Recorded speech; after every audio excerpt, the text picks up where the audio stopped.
పశ్చిమ గోదావరి జిల్లా ఆచంట నియోజకవర్గం పోడూరు మండలం తూర్పుపాలెం వైసీపీ క్యాంపు కార్యాలయంలో ఎమ్మెల్యే రంగనాథరాజు మీడియా సమావేశం నిర్వహించారు. ఈ సందర్భంగా ఆయన మాట్లాడారు.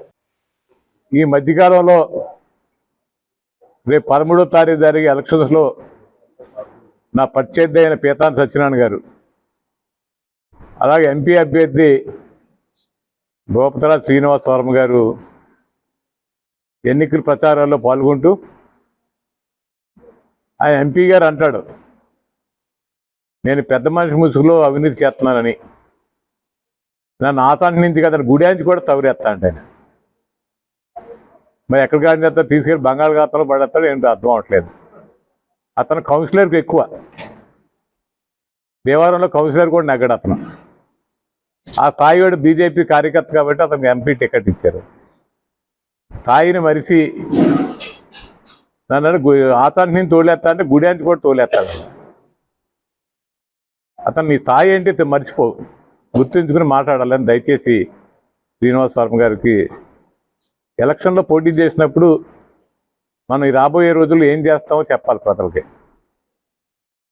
ఇటు పీతాన్ సత్యనారాయణ గారు ఇక్కడ 6 సార్లు పోటీ చేశారు, 3 సార్లు నెగ్గారు, 3 సార్లు ఓడిపోయారు. ఇక్కడ 20 సంవత్సరాలు, సుమారు 30 సంవత్సరాలు ఆయన రాజకీయ జీవితం జరిగింది ఇక్కడ. అపోజిషన్లో కానీ అధికారు ప్రజలకు తెలియదు ఆయన ఏంటోని. నేను 5 సంవత్సరాలు చేశాను ఇప్పటికి. 1 సంవత్సరం ఇన్ఛార్జిగా 6 సంవత్సరాలు, సుమారు 6 సంవత్సరాలు అవుతుంది ఈ నియోజకవర్గంలో. నేనేం చేశానో కూడా ప్రజలకు తెలియదా? గత ఎలక్షన్స్లో పోటీ చేసుకున్న ఆయనే ఉందాతనంగా ఆయన ఎలక్షన్కి వెళ్ళారు. నేను కూడా ఉందాతనంగా ఎప్పుడు కూడా ఆయన ఒక ఏకవచనంతో కాదు ఈ రోజు దాకా నేను ఆయన ఎక్కడ కూడా ఆయన పేరు ప్రస్తావించలేదు. ఎక్కడో గిరిజన భూములు నేను దోచేసానని ఈ సోషల్ మీడియాలో నడుస్తాను. నేను ఎవరు భూమి దోచేశాను? గిరిజనులు ఆమె కేసు వేశారు హైకోర్టులో, ఆ భూమి నా స్వాధీనంలో ఉందని.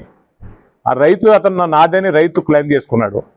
రైతుకి గిరిజనులకి కమ్యూనిస్ట్ సిపిఎం పార్టీకి కోర్టులో కేసులు జరిగినాయి. నేను కోర్టుకు అఫిడవిట్ ఇచ్చాను, ఆ భూములతో నాకు ఎటువంటి సంబంధం లేదని. లిఖితపూర్వకంగా ఇచ్చాను, ఆ భూములకి నాకు ఏ సంబంధం లేదని. మేము వ్యాపార భాగస్వాములుగా ఉన్నప్పుడు వాళ్ళు రైస్ మిల్లర్తో మేము మీద ఆ తోటలో సరదాగా వాళ్ళతో వెళ్ళటం. మా కుటుంబంలో వాళ్ళు వ్యాపార పార్ట్నర్స్ వాళ్ళు, పాలకులు రేపాక వాడు.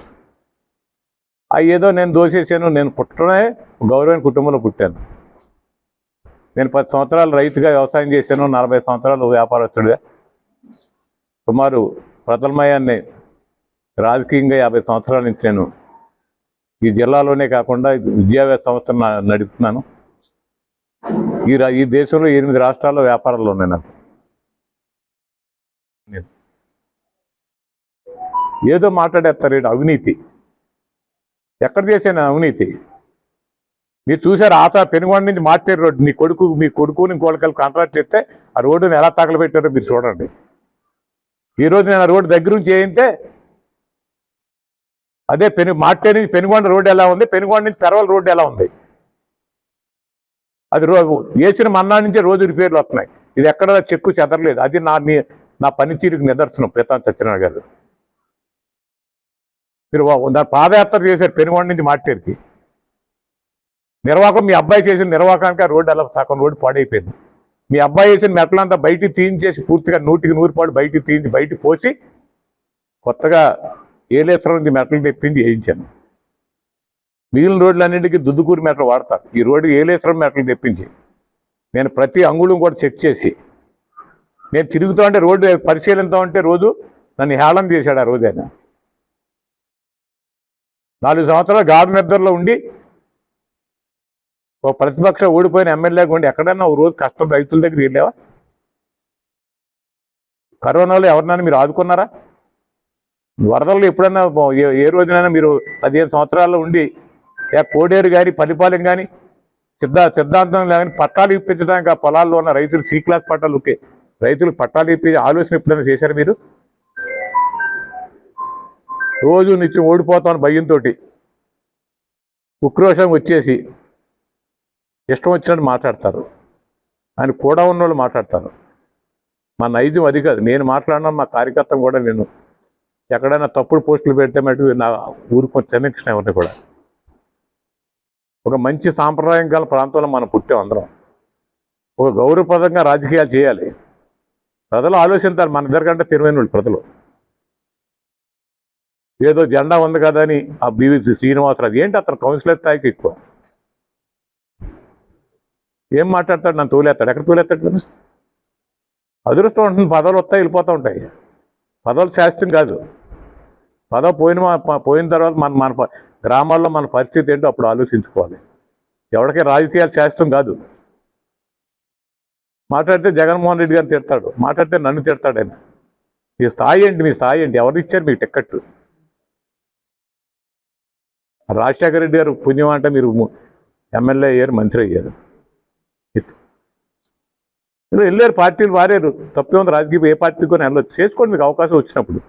ప్రజల దగ్గరికి వెళ్ళి మెప్పు పొంది నెగ్గండి. అంతేగాని కులాలను రెచ్చగొట్టడం, కుల సంఘాలను రెచ్చగొట్టడం, బ్లాక్మెయిలింగ్ చేయడం, బెదిరించడం అది మా సాంప్రదాయం కాదు. మాట్లాడితే నేను బెదిరించాను. ఎవరిని బెదిరించాను నేను? ఎవరినన్నా ఈ నియోజకవర్గంలో ఎమ్మెల్యే రంగరాజు నన్ను ఏకవచనంతో మాట్లాడాను, ఒక మనిషితో చెప్పింది, మహిళ కానీ పురుషులతో కానీ. నేను ఎవరినైనా ఏకవచనంతో మాట్లాడి ఉంటే ఈ 6 సంవత్సరాల్లో నేను నా దగ్గర పనిచేసి కూడా మాట్లాడినాను. నేను గౌరవించి మాట్లాడతాను. ఏకవచనంతో నా దగ్గర పనిచేసి ఎవరిని అన్న, నాకు అలవాట్లేదు. నా సంస్కృతి అది, మా తాతల దగ్గర నుంచి నేర్చుకున్న సంస్కృతి మాకు అది.